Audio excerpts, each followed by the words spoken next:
Oh yeah, I got my name down as Norcott, don't I? I should Yeah. change that. No, that's, you can if you want to, but we figured it out. Oh, okay. Yeah. With only two of you, we should be able to remember. Oh, okay. So the other person that's going to be coming on is another survey administrator? Yes. And I Okay. believe, Betsy, are they working in the same schools? Yes. Okay, so Okay. you'll get to meet. And Colleen, we sent you out the survey administrator box FedEx. Have you received it? Yes. Oh, good. With the notebook for, Yes, great. yeah. I probably Okay. just didn't put a tracking email on that, so good, good. And it looks like Christina's popped up in my attendee list, so we'll give her, everybody's very punctual, which is good. We have a lot to do today.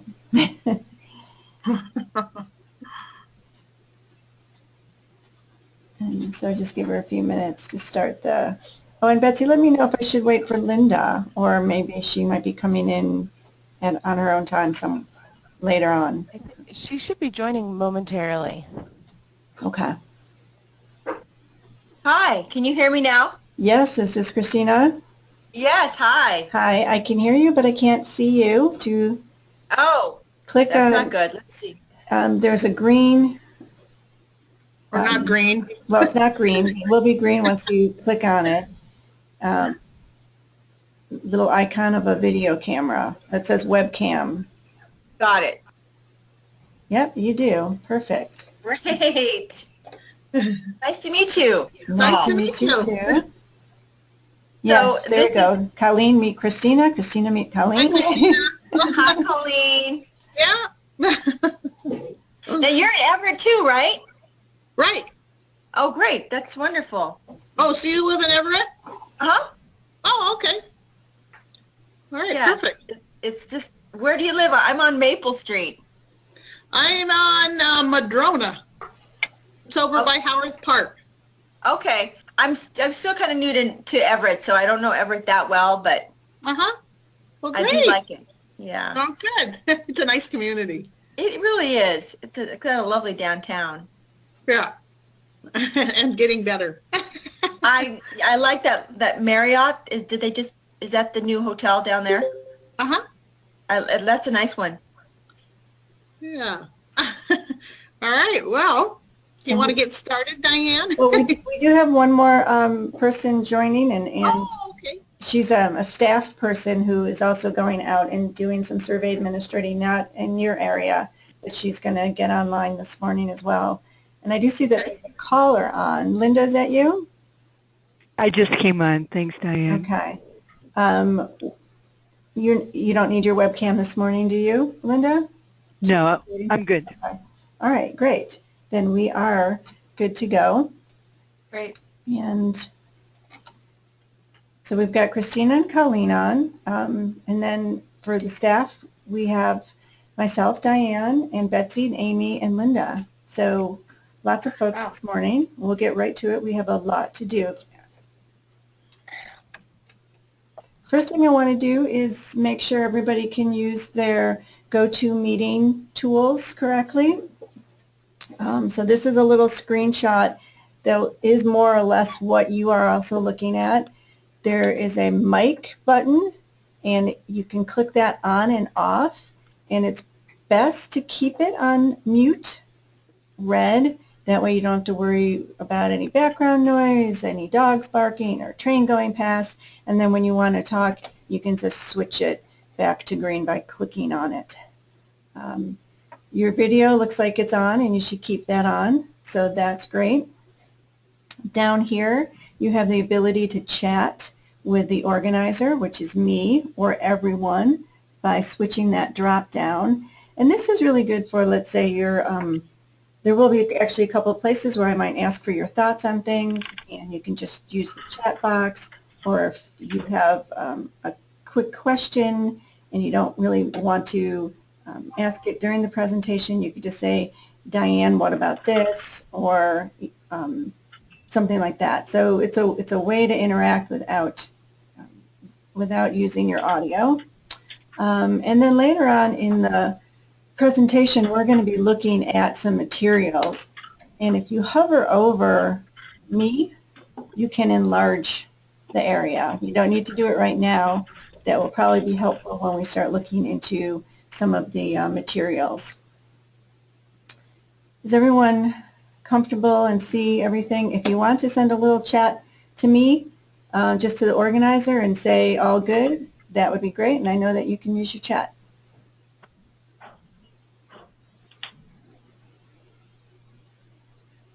Okay, we've got Colleen, looks good using the chat. And waiting for Christina. There we go. Wonderful. And I am assuming everybody's seeing, well, that's right, you obviously are seeing the screen because we were just looking at that. Let me get that up there for myself. Well, first, I do want to thank you all for being here today. And our objectives today are basically, we have these three main objectives, and we want you to feel comfortable and confident administering the survey. So by the end of this presentation, it's not absolutely all the information you need, but you should gain a level of confidence of, okay, I understand the big ideas, I understand what's going on, and I can do this. We're also going to go over some obligations and expectations, so you'll have a better understanding of those, and understanding that this is really, there's a bigger picture here, and you can feel good about the job that you will be doing. A lot of the details for this are in a training manual in your binder. And if you've already read the training manual, that's great, because then this is going to reinforce some of those ideas. And if you haven't, then you'll want to do that very soon, and it'll reinforce those ideas the same, but in the opposite way. So if you have your essay box, which is the box that was sent to you, available, we're going to be looking through that a little bit later.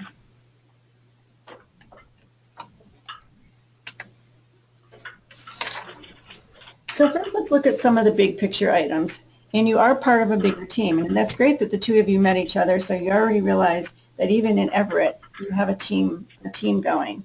But bigger than Everett, we have lots of other players on the team.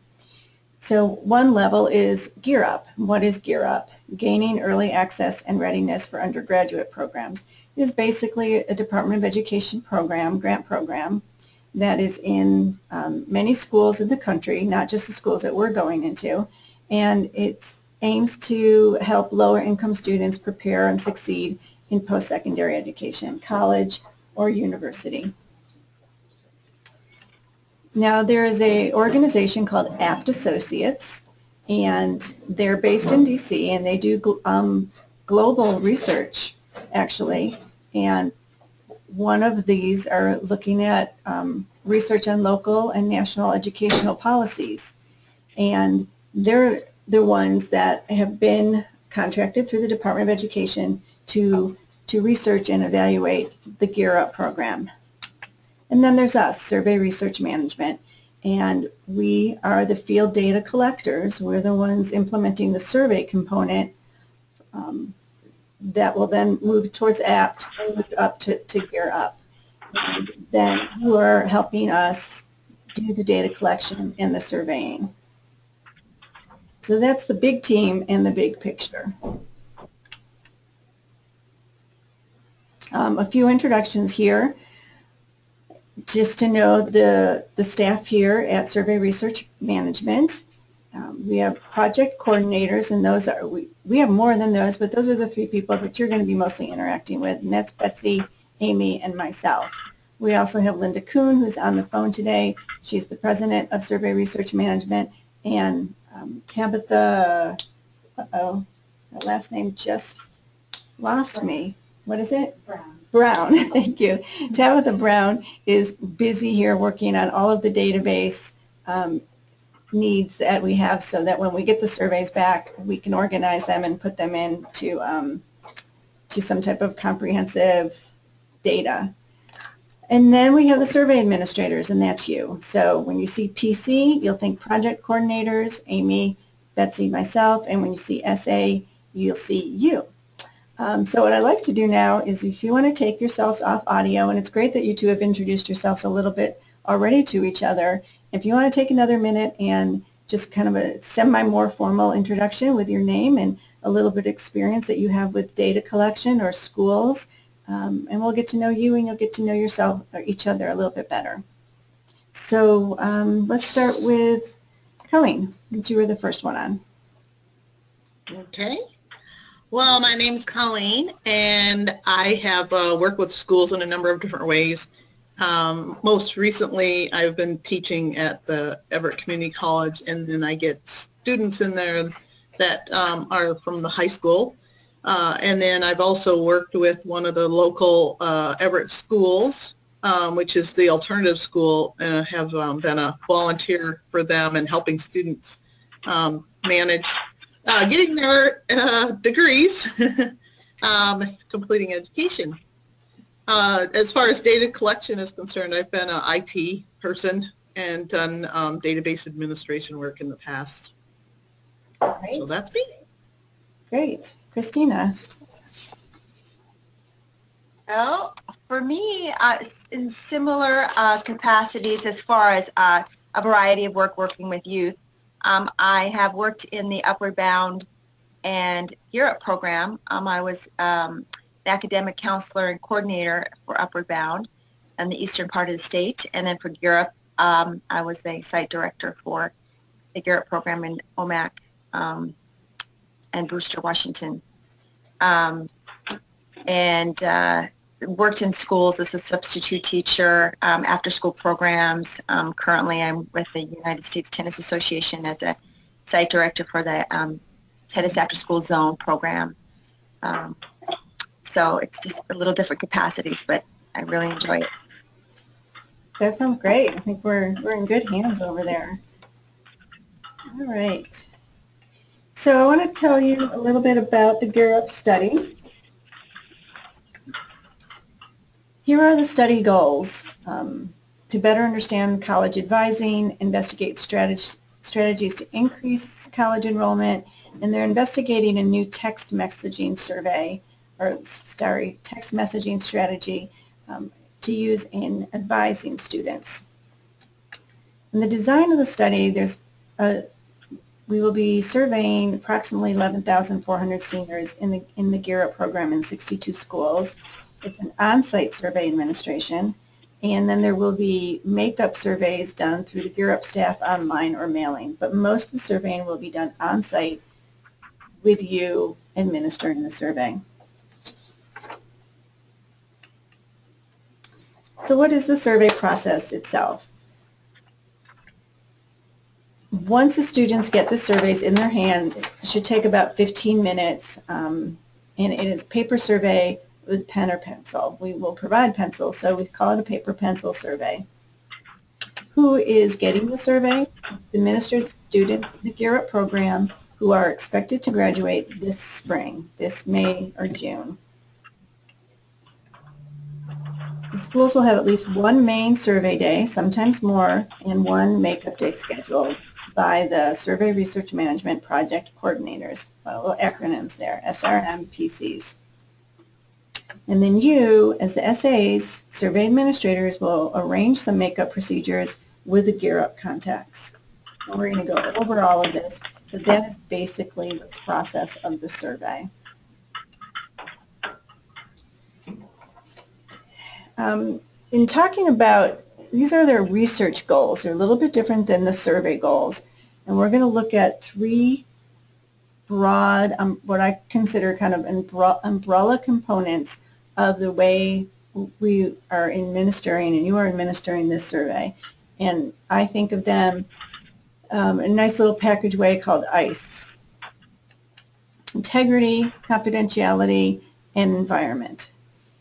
So what I'd like to do now is take a few minutes, and you can use your chat button, or since there's only two of you, if you want to give me an idea before we start talking about these, just to kind of get your brains turned on, what do you think integrity might mean in terms of implementing a survey? What do you think confidentiality might mean? And what do you think environment might be? And you can just kind of pick one and tell me your thoughts on how those apply to, how you think they might apply to implementing a survey. And why don't you just take yourself off of mute, since there's only a couple of you. I think we can handle that. Diane, did you want us to chat this, or did you want us just to I think since there's only two of you, you can, if you're comfortable, Okay. take yourself off mute and we can handle a discussion. I'm just going to give you a warning that if you hear a little dog in the background, she's not in this conversation. Okay. So just maybe one thought on one of these. Well, integrity, just making sure that you do a good job with the survey and try to get as much information as you can from as many students as you can would be one of my thoughts. Great.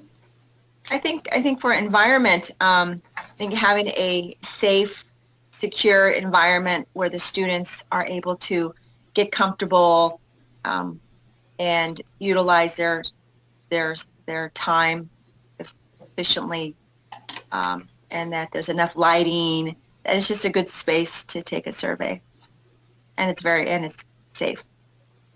Perfect. And you're going to see those two ideas come up later, as well as many more. So here's a little more details. Integrity, attempting to survey 100% of the study sample, as was mentioned, getting as much information as possible, and making sure that your processes are consistent across all the schools that you go to, and then we are doing these trainings and manuals to have that consistency across all survey administrators. Confidentiality, you have student information, you have their names, you have their student IDs, you know what classrooms they're in, and it's really important to keep all student information confidential, and we'll talk more about that in the environment that that you mentioned of creating a situation or survey situation where they're comfortable and they can answer the questions well as having a good relationship with the school staff. So we're going to talk a little bit more about all these as they come up, but I think it's very important because we're going to give you a whole lot of examples of what to do when this happens and what to do, but there will be times that you'll be making your own decisions and you might not have a specific example or protocol for that decision. And so you're going to be looking at these ideas to say, am I still fitting this decision under this larger umbrella of ICE? So it's a broad picture, but we feel like it's very important for all of you to understand that. So I just wanted to pause for a minute and see if there were any questions about that, kind of give you time to take that in, and if there was a question about it, you can use your chat or take yourself off audio.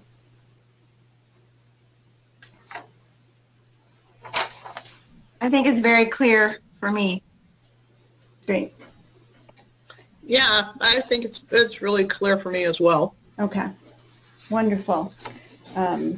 So let's look in your survey administrator box that was shipped to you. If you want to take a second to get that box out, you will see a binder that looks like this, a tote bag, a tie-back, and that's the name we use for the type of envelopes that we are going to put a lot of surveys in, and you have a bundle of those that don't have any student names on those. And you also have your name tag in there. Is there any of that you're not seeing? Okay. So these items you need in the room with you when you are doing a survey. So you can put it in the tote bag and make sure you take them with you. We're going to look at the binder for a minute. Oh, not yet. Okay. So yeah, we are going to look at the binder. I have my binder here. You can't really see it, but I will hold up stuff as we look through it. Now, Diane, just wanted to say something. My binder, I think in the transition of mailing, Did it kind of come got undone? broken a little bit. It doesn't close all the way, so Okay. so I'm just going to get another binder. If that's Oh, okay. all The right. Well, snap- and you could take, that's good to know, because maybe these pouches are better off not in there. So take out the pouch and see if that closes better. That's a little bulky. No, it's just I think the Oh, I see. latches are broken or something. It got moved around. Yeah. Okay. I've got a lot of them around my house. I'll share one with you when we meet. Great. Great. Thank you. Great. Yeah, we'll look at the packing that a little bit better. So you have your pencil, I call it a pencil pouch. It really should just be a pouch because it has all sorts of sticky notes and the pens and the pencils and the paper clips and all that good stuff. Your name tag, 2 name tags. Right up front, you have a nice green sheet that has the 3 contacts for Betsy, Amy, and myself. And then you have 3 tabs. And the first tab is looking at kind of the process of administration. So you have how many pages? A 19-page training manual, and this really gets into details as much as we could of how to administer the survey. And you want to read that. And then, kind of to be a little more helpful during the survey day, is a quick check sheet called Procedural Guide for Survey Administrators. But you can't just rely on this. You need to read the training manual, but this will just kind of give you, oh yeah, I need to do this the day before I go. I'm going to the school right now. Did I do this? A little quicker check sheet. So you had that out of view, so I'm not really sure what you were talking about. If you're looking through, I'm kind of going in order of your training manual. So Okay. Or your binder. So right after the training manual, there's like a colored sheet of paper, and then there is Goldenrod, okay. and then there is the procedural guide Is that for in the survey. It's next not tab, you mean? in the next No. tab. It's right behind the manual. There should be a colored sheet separating them. The one that I have Found is it. Found it. Yep, Okay. got it. pre-survey script. It's before said- the pre-survey script. Or the pre-survey script. Procedural guide for survey administrators. Yep. Okay, I see. You're on the second bullet of that tab. Okay. Yep, I'm Right, down got here. Yep. Got And it. then you have the pre-survey script. We're going to talk more about this later, but it's in a nice sleeve so that you can take it out of your binder and you'll be reading through this to every student before they take the survey. And you'll want to read this over beforehand so you kind of know what you're going to say. And there are some blanks that you fit in that's specific to your situation. So again, you'll want to read that over beforehand. I'm sorry, Diane. I'm not seeing that I'm sorry. I'm trying to look through my binder. So I see that, of course, the manual, the training manual, and then right after that, I see the orange pre-survey script. Yep. Oh, the procedural, you're missing the procedural checklist? There's a blue sheet. Do you have the blue? We can, yeah, we'll email it to you. Right after the training section, there's a blue blank sheet, and then after that is the procedural guide for survey administrator. So it's like they feel like they're all together. That's why I was confused too. But We'll look at, you can look further before we end this session today. Yeah. Christina will make sure you have it or just email it to you. It's just a couple pages. Okay. Okay? Okay. But everyone has a survey script. Yep.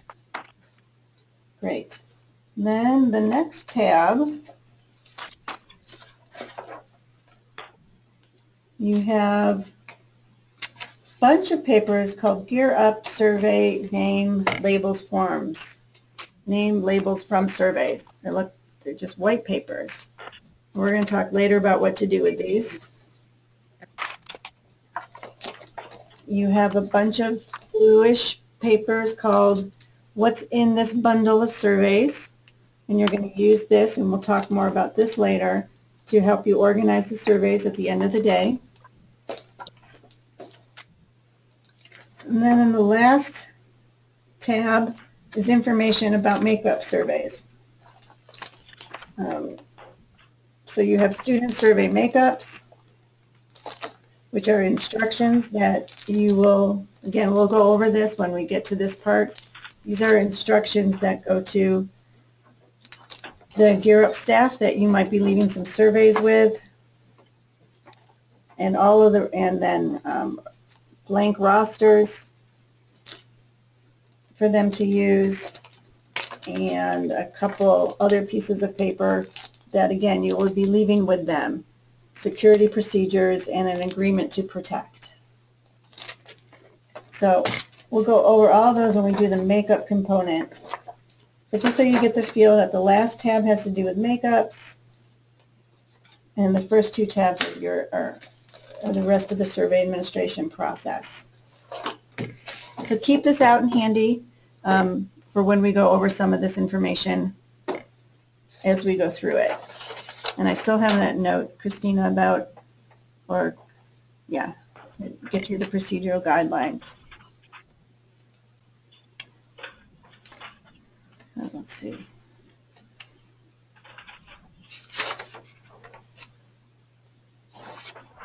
Sorry, I had it off. I think I found it, Diane. Oh, great. It's Procedural Guide for Survey Administrator. It's white, white forms? Yep. Or white sheets. Okay, great. Got it. So let's talk a little bit about how this is all going to begin. The first step is an assignment email. You will be getting an email that tells you when and where your assignment will take place. And if you have more than one assignment, you get more than one email. So it's one email per assignment. And that comes from your project coordinator with the date, time, and location of the assignment. You have to confirm that you received this and that, you know, you're going to go and that looks good to you that date and time. If you don't, then we might reschedule it or reassign to another survey administrator. So the key is, even though everything's going great, we've hired you, you're here, we still need to hear from you after you receive this assignment email.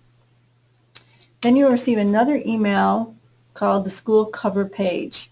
And this is an attachment in that email. We're going to go over what one looks like.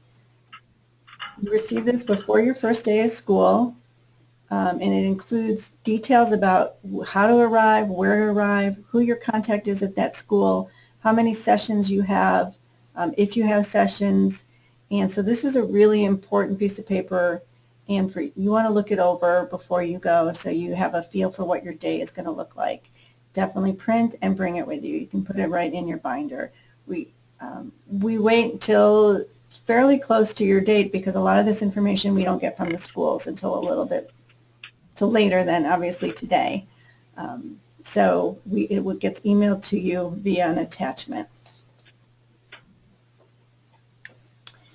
Now, so let's think for a minute. You have your essay box, you have your school information. What's the main thing you don't have yet to administer the survey?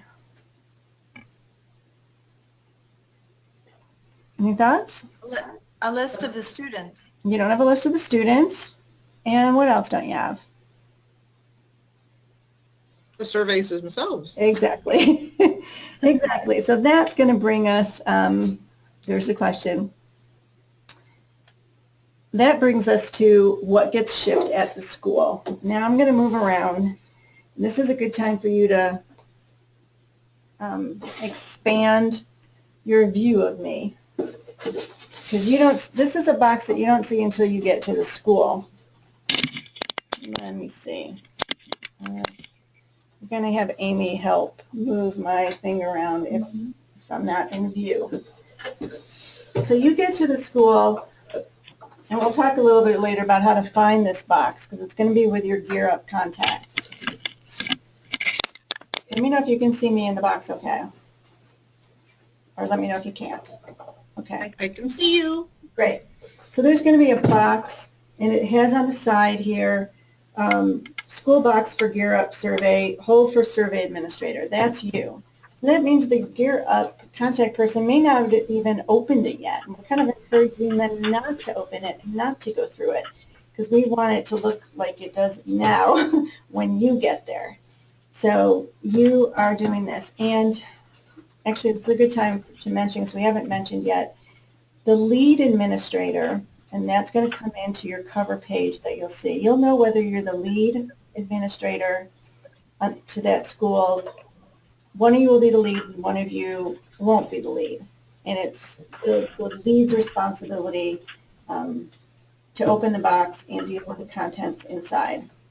And you may be the lead in one school and not in another, so you have to kind of, you want to know what the lead's responsibilities are. So the first thing you see is a nice little checklist of everything that's in the box.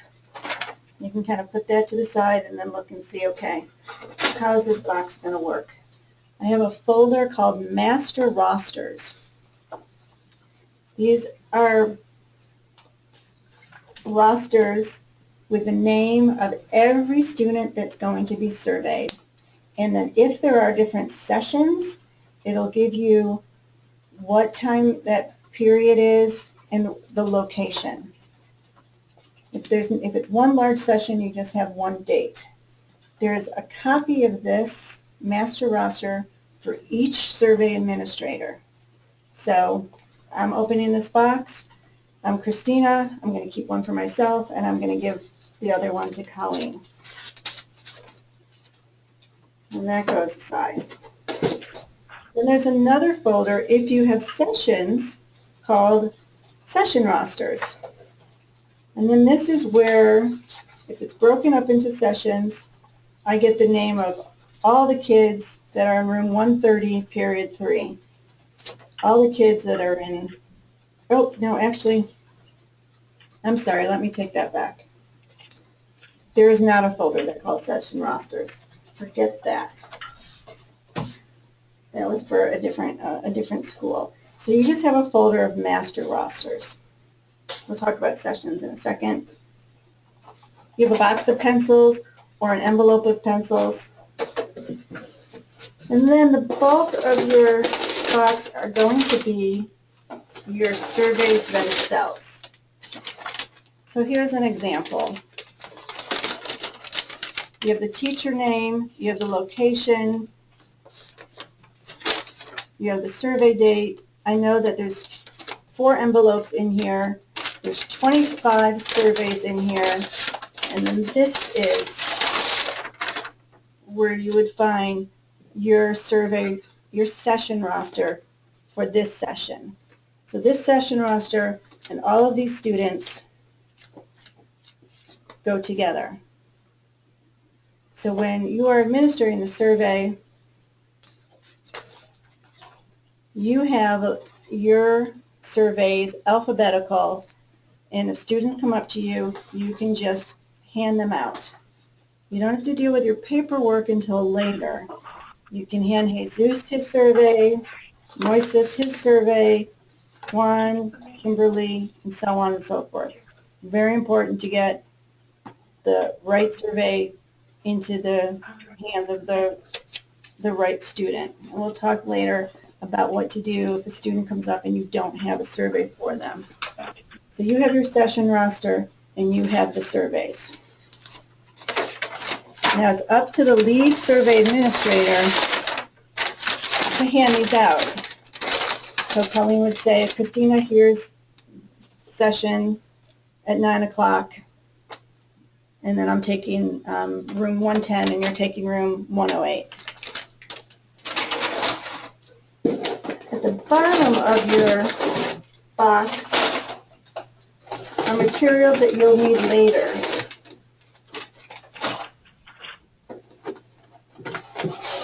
And again, all of this will kind of, what to do with these is what we're going to go over in the rest of today. But just want you to see what the box looks like. There are these envelopes called, we call them security envelopes. And they look like this. They fit one survey in them.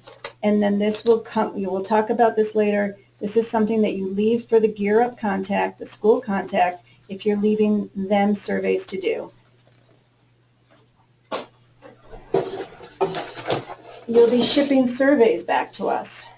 So you have FedEx packs, you have FedEx labels, everything you need to ship back the surveys to us. About 50 surveys fit in these, so you should have enough for, if you have 100 surveys, we give you 2 plus 2 extra.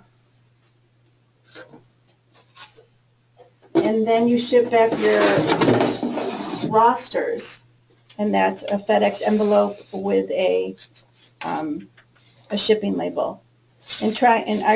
There's a note on here to use this label with this envelope because one is for an envelope and one's for a heavier pack. And that's your box. So you see why you want time to get to your school beforehand to go through that. Most of the stuff, except for the rosters and the surveys, you don't need till later.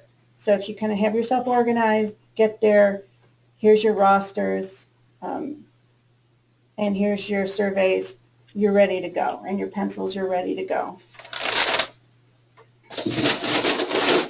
Now we're going to talk about most of those items separately as we talk about the survey process. But any quick questions about that? Or not so quick? So is the GEARUP administrator, I don't remember what you called that person, is there one in each school? GEARUP contact. GEARUP contact. Yeah, you will have one GEARUP contact. There may be more than one in a school, but you'll have one. And Amy, maybe you can help me with that. Yeah, let me make myself in. Okay. It kind of depends on the school. In some areas, there might be one contact for a set of schools, and in others, there might be one per school. But we'll always have someone that you'll be working directly with at the school that you can ask for when you arrive, so that you're not just floating around the school. There will be someone there to direct you and help you into your Oh, great. And that information, I'm sorry, Ron. Oh, no, Diane, I was going to say, that information is going to be given to us prior to us arriving at the school? On your cover page, yep. Super. So the time, so right now I've got an email that kind of gives me an idea when next sessions are going to be, or when I need to be at school. So if it says 8 o'clock, do we need to arrive so we can get this box open before 8 o'clock, or is 8 o'clock the time the GEARUP contact was expecting to see us? Yep, I sent you guys a summary of the start times, or the arrival times for each of those schools that I've got you assigned out on those days, but I will also be sending you that cover page that gives a detailed breakdown of what time your first session begins, as well as what time you're expected to arrive. Oh, okay. All right. So I'll send you the one for the first school, Cascade, which is taking place on Thursday. I'll send that to you after we're done with this webinar. Okay. Perfect. Thank you. Sure. Great questions. So a quick brief overview of the survey day, again, to kind of get the big picture. You have your arrival, distribution of materials to survey administrators, arrival of students, you do the survey, you'll have some paperwork to do once the students have left, you close out with each other, with the other survey administrators, and then the lead is responsible for shipping the surveys. Here's an example of that cover page that you'll be getting. So kind of let's go through the information from top to bottom. Here's where it says lead. Are you leading for this school? You'll know that by looking here. And then you'll know who the other survey administrators are and what the survey dates are for that school. Here's where Amy was talking about you have your arrival time. You can see it's 8:30, and your first session down here in the box is at 9 o'clock. Where to park, where to check in, how many boxes you can expect to find there, excuse me, who they were shipped to, which will probably be the same as your GEARUP support. Sally Smith, the GEARUP office. And then contact information, And then on the bottom it gives you some notes of that we've been using to go back and forth with the school. Any kind of information that's just kind of important to know. Well, I really need to, excuse me, get out of the auditorium by 10:40. How are the students going to be called down to your survey location? There'll be an announcement.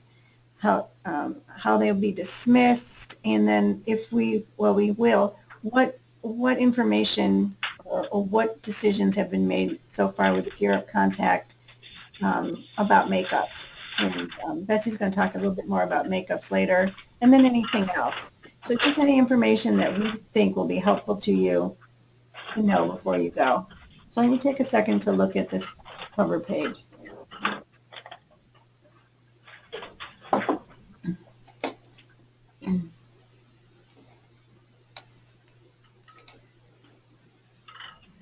It also tells you about the session. So you're going to have everyone in the auditorium, and then you're going to have several other support staff from the school, and you can break them up with A through N and O through Z last names. And then we have a makeup session on the 13th at 9 o'clock in the media center. So all the stuff that we've already organized is going to be here for you.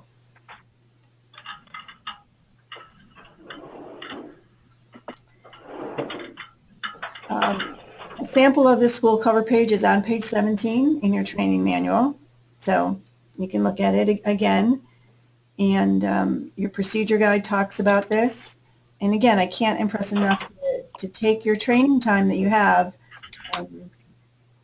and read through the manual today or very soon. It has all these details for you. Look at my notes. Okay, so we've mentioned the lead SA. And the lead just, means that they have a few more responsibilities than the other SA at that school. And what are those responsibilities? The lead SA meets with the other survey administrators, hands out the session bundles, and you'll want to say, we're going to come back here to the GEARUP office or the library, or you talk to the GEARUP contact and find out where you can meet to close out the day. You meet with the GEARUP contact. You confirm the session times, the locations, and the dates that are on your cover page. You make sure nothing's changed. There's not suddenly something in the auditorium, and so you have to move, which those things happen. As you know, they've been in schools. And you also have a bundle. Well, it looks like the other Tyvek's, but you probably have a bundle of surveys, not very many, that say unassigned students. And those were students that at this time didn't get into a session or didn't, or if you have one big session, well, you probably don't have to worry about it if it's one big session, but you don't have a place to survey them yet. So this is a good time to ask your GEARUP contact, where are these students? How can we get them down to the auditorium? Is there another room? And see what you can do with those unassigned students. And on the last day, you're going to work with the GEARUP contact to talk about finalizing makeup plans.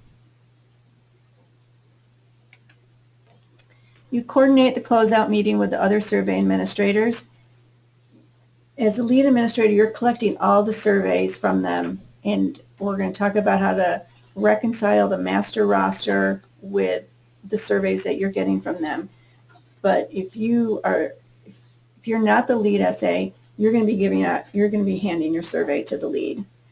And then it's the responsibility of the lead SA to ship surveys back to our office and complete a survey gizmo, or a little survey, if you will, about what you shipped that day and what was in the packet. And we have a whole session on shipping.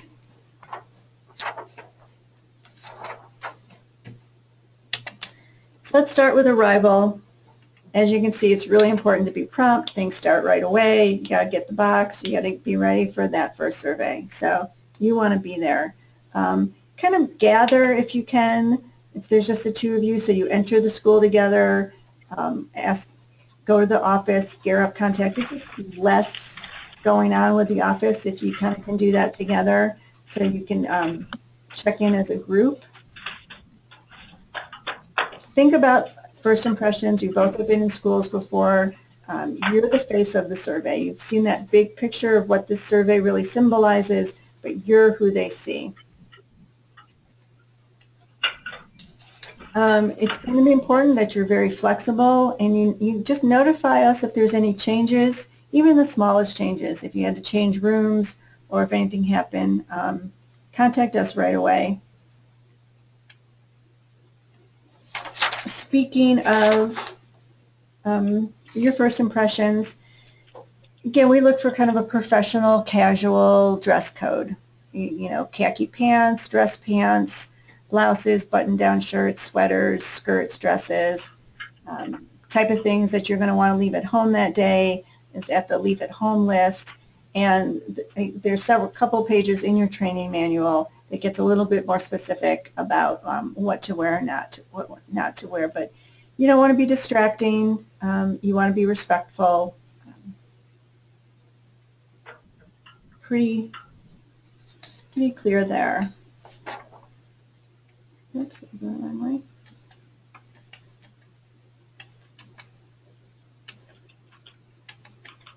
Okay, I see what I did here. So moving on to after your first impressions, the lead essay is in blue here, and they have a few more responsibilities on arrival that we have talked about.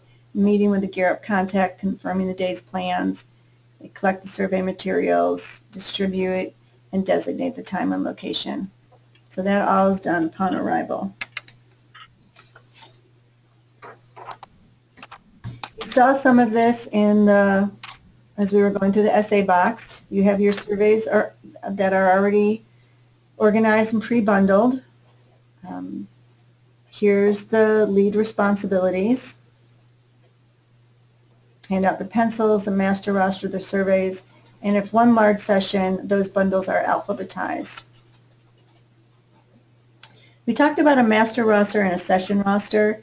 If you have one large session, your master roster, you only have one roster, and that's a master roster, which is also your session roster. So that's the roster that you will be using when you write on, and we talk about session rosters.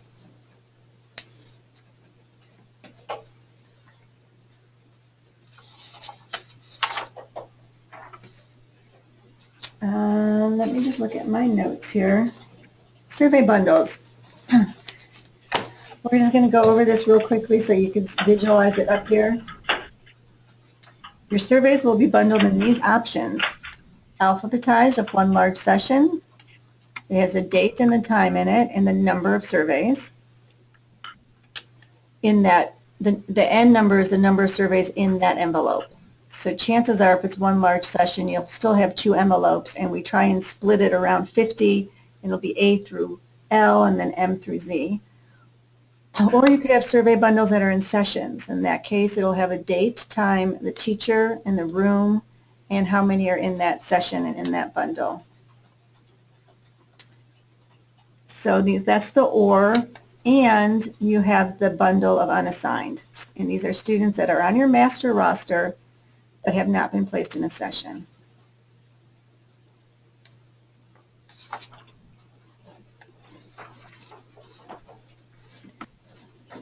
So here's what your rosters are going to look like, and there are sample rosters in your training manual as well. You have the name of the students, their date of birth, session ID, and if there are sessions, it's going to show you what session, what time that student is in. This is alphabetical.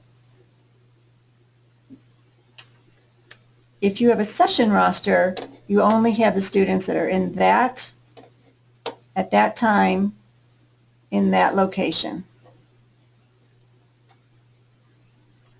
On the bottom of these rosters are little notes. They're kind of like the cliff notes, if you will, about how to add a student to a roster if you don't have them on your roster and they are in the room and ask to be surveyed.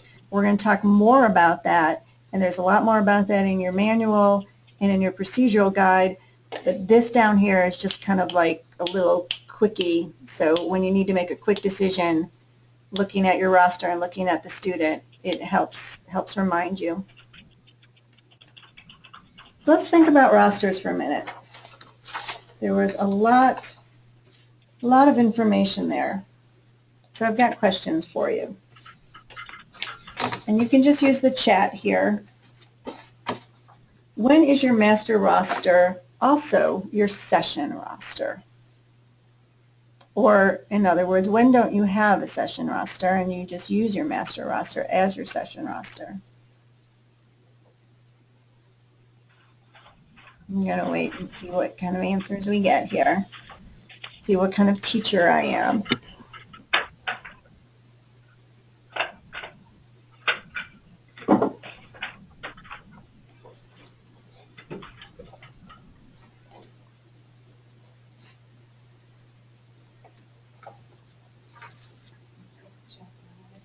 Okay.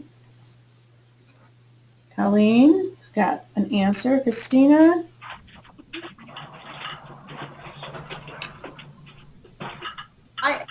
I seems like my Oh, there my we go. chat I is see going. it. No, See it? no, it's there. Yeah, it's the way this chat works. If they come in about the same time, it just kind of Delays a little bit. yes, it delays. Okay. So great. Yep, if there's only one session, your master roster is also your session roster. Who should have a copy of the master roster?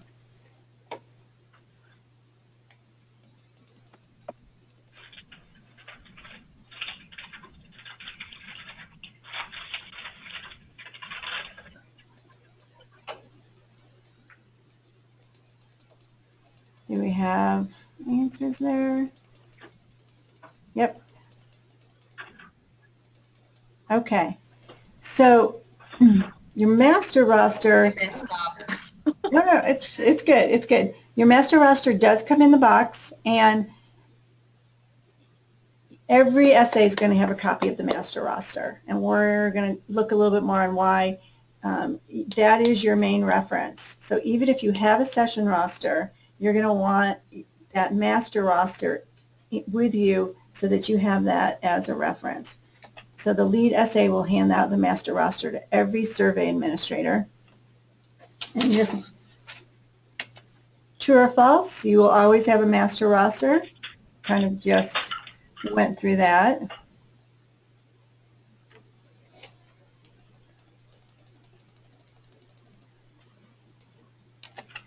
Yep, no matter what kind of, however you're organized, your school's organized, you will have a master roster. True or false, you will always have a session roster, only if there are sessions. Okay, great. Whoop. Okay, if you have a master roster and a session roster, when do you use each? Well, let's get a little more detailed about that. Session rosters are used in your session. Now, the good thing is you have a lot of students coming up to you that you're going to hand a survey to. And if their name is on that survey, they're good to go. You can hand them a survey, tell them to sit down. They don't start the survey because remember you have to read the script and start everyone at once, but you can hand them a survey. But you will be using that session roster later, or if you have to write down any notes about the student, you write it down on that session roster. So it's kind of like your attendance sheet. The master roster, you use it just like you would your session roster if it's the only one you have, and then you're going to use it as a reference check and reconciling at the end. The other time you're going to use it, and we'll talk a little bit more about adding a student, you may have a student that's in the wrong room. So I come up to you and I say, you know, my name is Diane, and I'd like to, you know, and you don't have a survey for me. Well, you can look on the master roster and see that I am in the study and I'm just in the wrong room, but you don't want to send me to another room because I'm there and I'm ready to be surveyed So we're going to go through how to give me an unlabeled survey if you can't get to my survey. But at least you can look on the master roster and see that who I am and that I'm good to go. So that's another way to use your master roster. Any questions about that right now? We're going to talk more about add-ins, but any questions about the two different rosters that that you might have if you have sessions? I was just wondering, so we're going to be handing out the surveys. We're not going to actually be cross-referencing the survey with the session roster and checking their name off or something. It's just there as a reference. You will be reconciling the surveys that you have back and the rosters after the students leave. Correct. Okay. I just wanted to verify that. I wasn't clear what you meant. Okay. Yes, there is paperwork and reconciling to talk about, and we'll talk about it here, but it's after the students leave. Most important thing when the students are there is the survey implementation. Right. Okay. Great. Distribution will vary depending on the session style. Look at your cover page. Again, instruct the students not to begin until you have read that survey administrative script verbatim. And that gets back to the integrity. We want to make sure that across all these schools they're getting the same instructions. So, yeah, you don't want to ad lib. You're just going to read that script verbatim to all the students. If some students come in late, what should you do?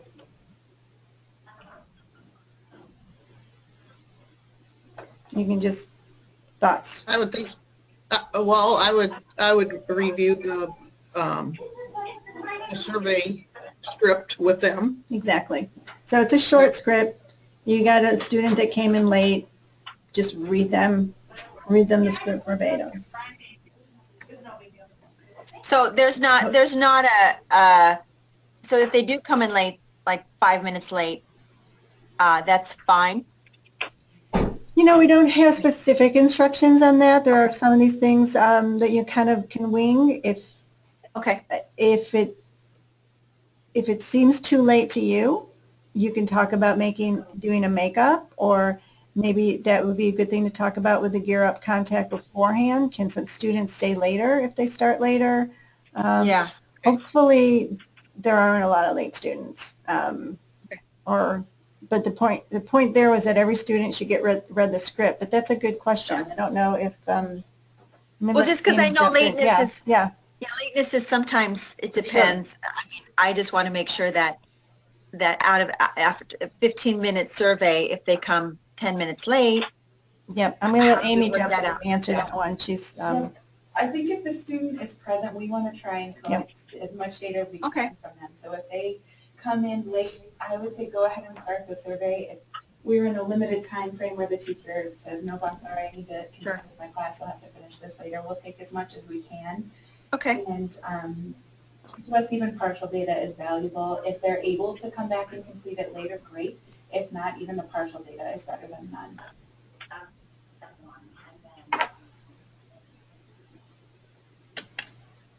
Okay, so what do you do if a student is there and you don't have a survey with their name on it?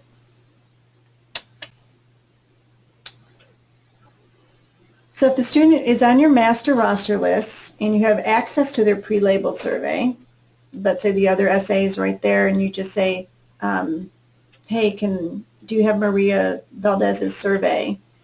Make sure that the name and the student number match what's on your roster, and you can just use that survey.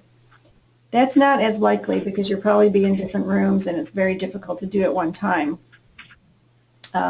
So yeah, give the student their labeled survey, and you write on the your session roster that student was in your room and not in the other room. Again, you can never give us too much information. The more information you have written down, the better. Now let's say you don't have access to their pre-labeled survey. But they're on again, look up on top, but they're on the master roster. So you know that this student is eligible to take the survey, but you don't have access to their pre-labeled survey. You're going to get one in the the tieback envelope that you have with you right now has unlabeled surveys. That's what you're going to give them. And you're going to write their name on there and all the rest of the information that's asked on there, their date of birth, their initials, and you're going to give them that unlabeled survey to complete. And then at the closeout, you're going to find the student's real survey that has their name on them and remove the name portion from both surveys, and we're going to talk about removing the name portions, and then paperclip those surveys together. This will kind of become a little bit clearer when we talk about also what to do then when you have a student that's not on. But here's what your blank survey label looks like. You can see it on your surveys that you have there. This is a portion in the middle that eventually comes off after you're done surveying them. But if you have, so if you're giving this out to a student, you're going to write in their name, you're going to write in the school, the state, the date of birth, and their initials. This date of birth and asking them what for their initials is going to be the information that you're going to have to ask them when you give the survey to them.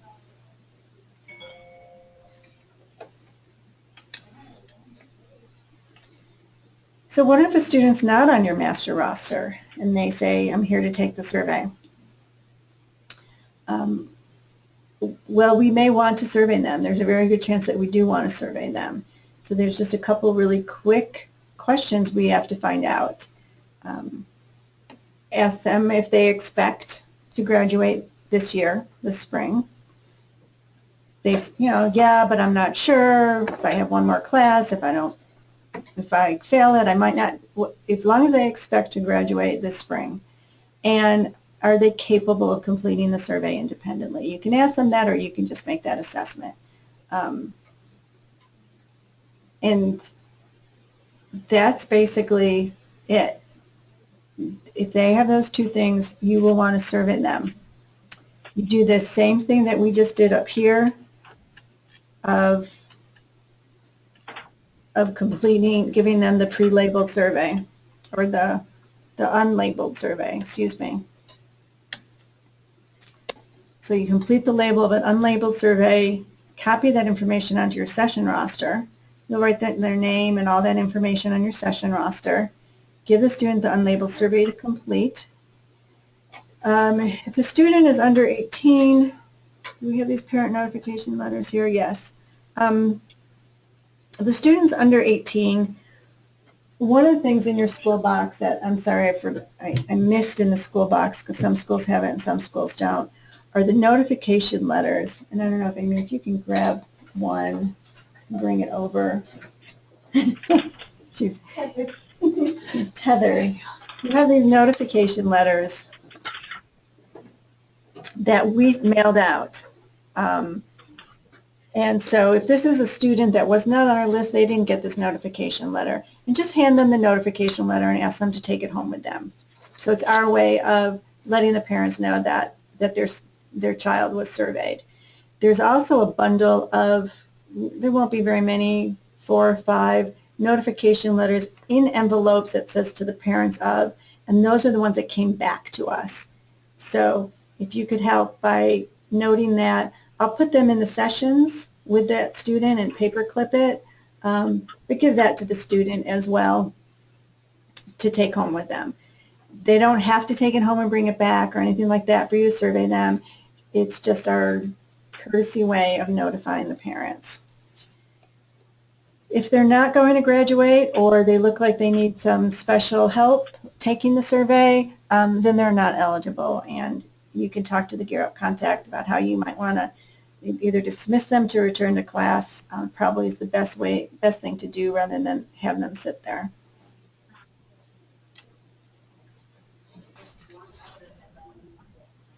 Any questions about that? Yeah, Diana, I have a question.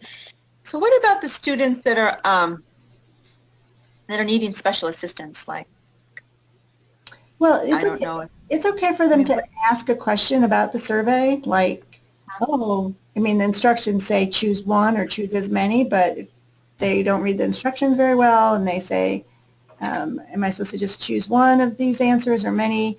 That's fine. You can help them take the survey. But if they need, one-on-one, you sitting there helping them take the survey, then they're not eligible to take the survey. Okay. I'll let Amy jump in as well.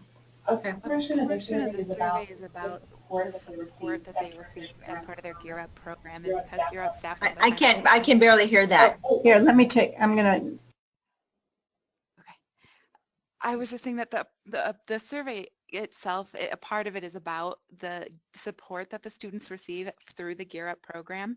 And since a lot of times the GEARUP staff are helping us administer the survey or, monitoring the kids while we're giving the survey, we want to be careful that the kids don't feel coerced about giving answers. So if they're able to take the survey independently, they can, but if they require, a GEARUP staff or somebody to sit with them continually through the survey, it's not as independent and the data is just not as clean. So that's one of the requirements that the research team has placed for this study. Great, thank you.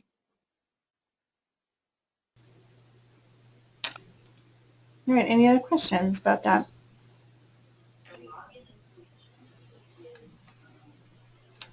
All right, during your survey time, we kind of talked about this, you can circulate the room, answer some questions, look and see if they're flipping, flip the pages, ensure a quality survey environment, and at the end you collect the completed surveys and dismiss the students as instructed by the GEARUP contact and on your cover page.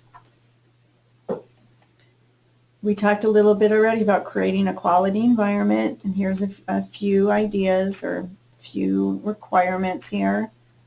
You can just look through those. And that first one is what Amy just talked about. The GEARUP staff can help you with the survey administration, meaning that they can be at a table handing out a survey for you, but they should not be assisting the students with the survey. You'll want to leave your paperwork for after the students leave, because the students are the priority when you're there. Make sure that you get the information from them that you need and working on the survey, and then you will have time to do some organizing afterwards.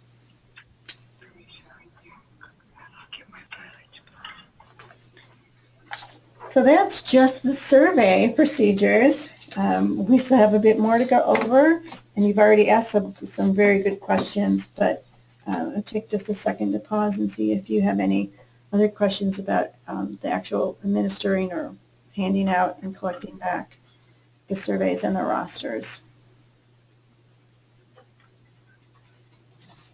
Sounds clear to me.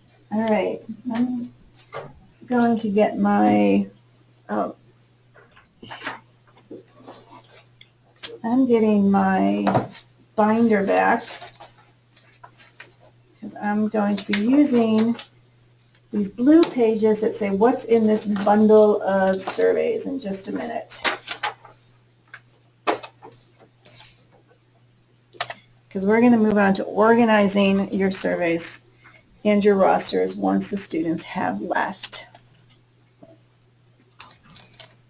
So a good way to think about organizing your surveys are what we call completes and uncompletes. And we're going to have details about that in a minute. And then with each one of these categories, you're going to group them by student ID number. You're going to write the completion date on the session roster, which could also be your master roster, for each completed survey collected. You're going to verify that the session rosters match the surveys that you have. So the surveys that you have on, if I have 10 surveys on hand, I should have 10 students that with completed rosters or with completed surveys for that day. I'm going to keep all the completed session surveys in a secure place until the closeout meeting, and then you hand them over to the lead. All right, so let's talk about a little more details on bundling and organizing your surveys. And if you look at these blue bundle sheets, these are just kind of helpful cheat sheets, if you will. If you run out, you can just take a blank piece of paper and write what's on there. So completes. Let me also look through my notes. Okay. Completes are basically any survey that you have handed out and got returned. We call them completes. That doesn't mean that they've completed every single question. They can choose to skip questions, and that's okay. You're not looking through them to see that they are completed. They are just considered completes because you handed them out and you got them back. You're going to be taking the name portion off, and we'll talk about that in a minute. And that way you only have their ID numbers left. And so you're going to put them in ID order. And then you can write on this bundle sheet how many you have. So you'd circle that this is a bundle, one bundle sheet, a whole bunch of surveys, and they're all completes, and there's 45 of them. And then you take your rubber band, and that's ready to go in a tie-back envelope and come back to us. Or it's a bundle of uncompleted surveys. Well, I'll talk about that here. Uncompletes are a little bit more more detailed. And actually, these are good. We're going to email these categories to you because we didn't have them at the time that we did these and sent it to you. But we want to know why it wasn't incomplete. That means you didn't hand it out to the student. And there could be several reasons why, and these are really only, you want to choose one of the reasons. They're mutually exclusive, I guess is the word. If the student says, I don't want to take the survey, they refused. If the student graduated early, yay, good for them, but they're not there, they didn't take the survey. If they're not able to take the survey independently, and if they're no longer at that school for reasons of expelled, dropped out, or moved, which is different than graduated early.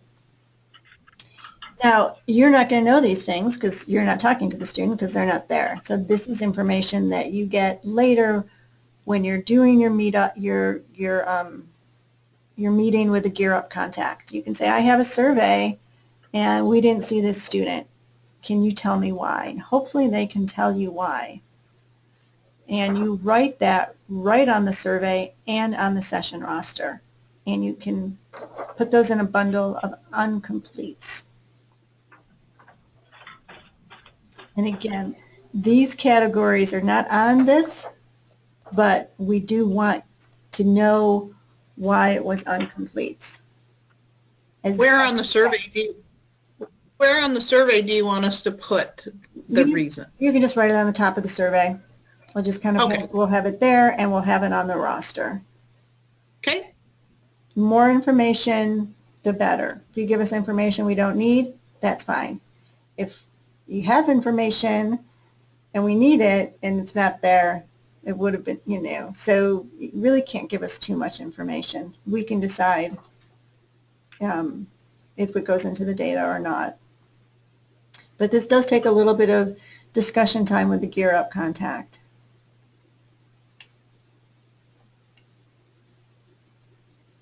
Makeups, you will also be bundling at the end, and we're going to discuss that when we discuss makeups. Let me see if I have anything I missed here. Names and counts on the bundle sheets. Okay, the closeout. All survey administrators meet with the lead survey administrator before leaving a session. And here's when the reconciling happens. So as a lead, I'm collecting all the surveys from the survey administrator. You, as a survey administrator in a session, have already looked at and made sure that you have 15 surveys and 15 names of completes. I've already done that. But now it's time for the lead to reconcile the master roster to match the session roster. Make sure that those names on the session roster are also completed names on the master roster. And you verify if I'm getting however many surveys I'm getting from my essays with how many I have that say they were completed on my master roster. Now is the time that you remove those labels from the surveys, the names, and place them on. That's why you have a whole bunch of these sheets in your binder that says survey name labels from surveys. So I'm just peeling off the names and sticking them on here. Doesn't matter what order, you can put 1, 2, 3, bunch here, a bunch here. The names go on here.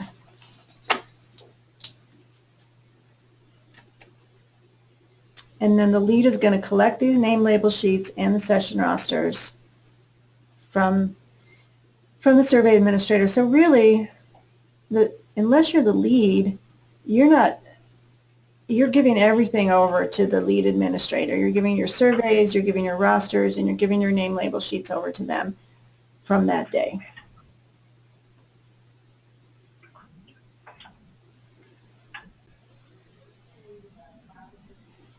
And again, here's the example that this is the portion you peel off and you put on those empty pieces of paper after the surveying during the paperwork time.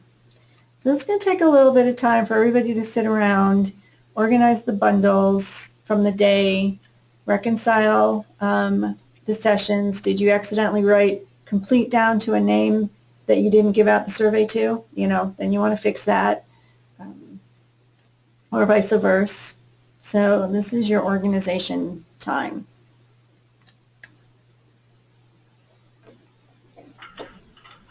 This is going through name by name, reconciling the students, and this is what the lead does. Collecting the surveys, the name label sheets and rosters, reconciling the number of completes and uncompletes with what you have written down on your rosters and really what you have in your hands. Determine with the GEARUP contact if an absent student cannot be surveyed. We talked a little bit about why they're not there, but what we didn't say is if they're just not there because they were absent that day, or if they were in a special session and couldn't, a special English class or something, and they couldn't come. So you're going to determine with this GEARUP contact if that absent student can still be surveyed. And then that goes into a whole makeup idea. You're going to write the explanation for students who cannot be surveyed on the survey and on the master roster. And again, if a student can still be surveyed, you're going to move those surveys into a makeup pile.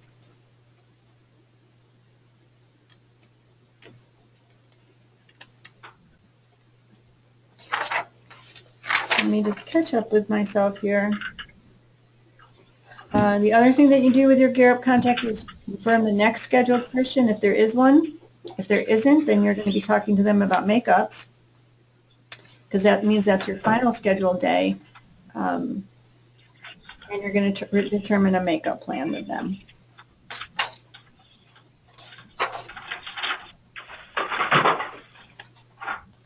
Questions about reconciling names and rosters?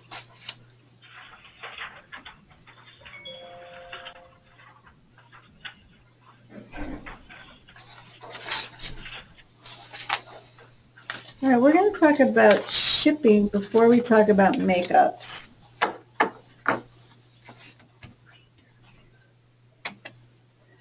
So this is also in your manual. Yeah, you're going to become very familiar with where your closest FedEx box is, and that is something that you'll want to look up when you get your cover page. You're going to want to map out how to get to the school, and you're also going to want to map out where your closest FedEx drop-off is. Because every day you are going to ship us those surveys that you have organized and bundled and will not be using again. You're not going to ship us the ones that you're going to continue to find the students for makeup. You're just going to ship us the ones that are complete or that will never be completed from that day. And you ship that every day of the survey. Again, you have the FedEx packed with a prepaid label, and that's the scheduled days bundle surveys. When your makeups are all complete, you're going to do the same thing. You're going to have your makeup surveys, or you've determined that, once again, that student cannot be surveyed.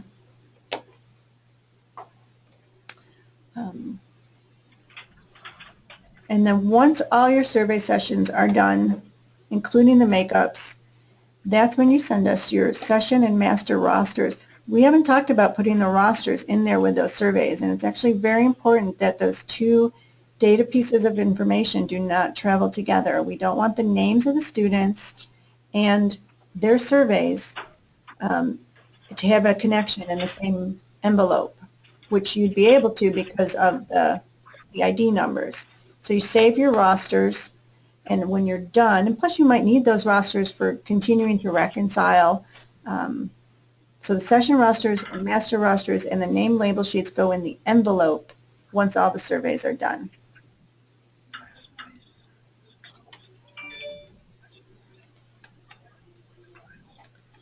And it's the lead's job to ship the surveys to the survey research management daily, unless you didn't do any surveying that day.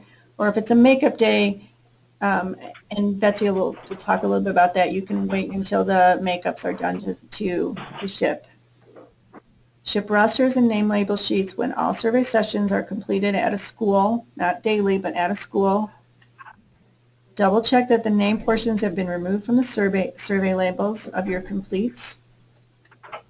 And then again, you're going to bundle them, which helps us here in the office when we open them up and see what's what and how to put them into the database, your completes and your uncompletes that are unreachable.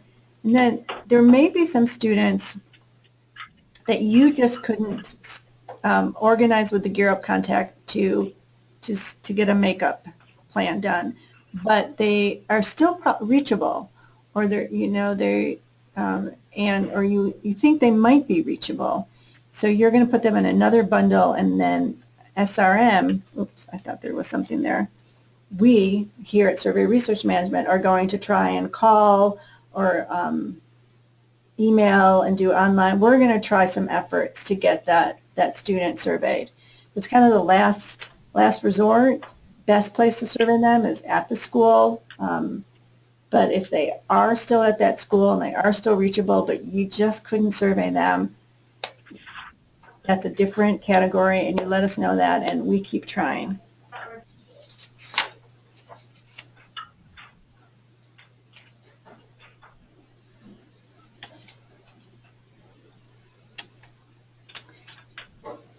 Now, after you put the envelope of surveys in FedEx, you're going to go home that evening and you're going to get on an online questionnaire and let us know that you shipped them and what was in there. So you want to write that down before you ship them, and you can use your blank piece of your note pages in your binder. Which envelope did you use? What was the tracking number of that envelope? How many surveys in each category in that package? What session ID number is in that package, and how many add-in surveys were included in that package? And I will show you what that looks like in just a minute. We've already mentioned confidentiality, but this is one area where it could possibly come up a little bit more, so I want to mention it again.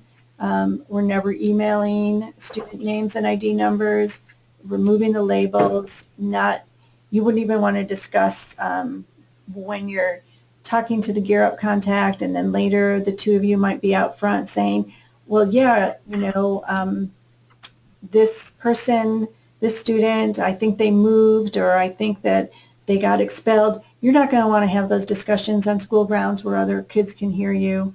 And we don't ship the rosters and the name label sheets together in the same survey data.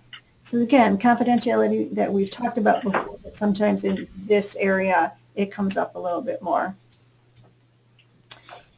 And then we ask you by 8 o'clock Mountain Time, so that's 7 o'clock your time, to try and get to somewhere online and go to this. And we're going to email, and actually if this is in, we'll email it to you, but it's also in your, no, it's not in your information. You'll be emailed this link. And you're going to go to this little data entry. And you'll see your name here, if it's not here yet, and when you shipped to us, what was in the package, and then you just press submit.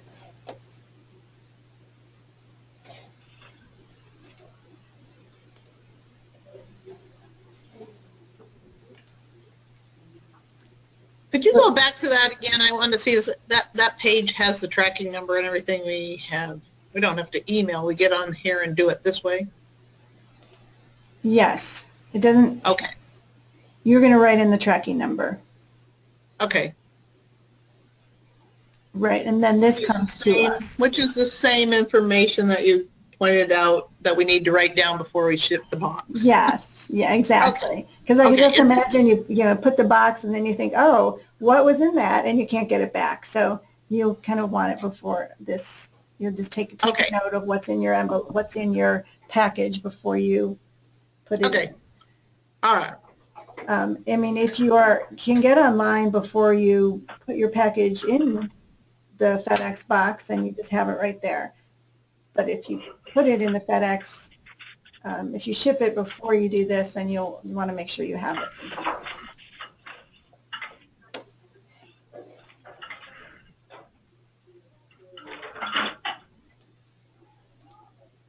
And again, it's just when you're the lead at that school.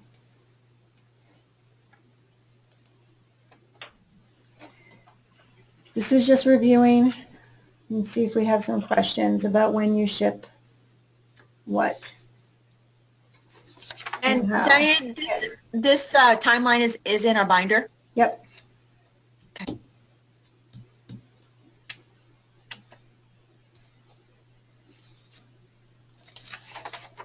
And then we're going to talk about makeups.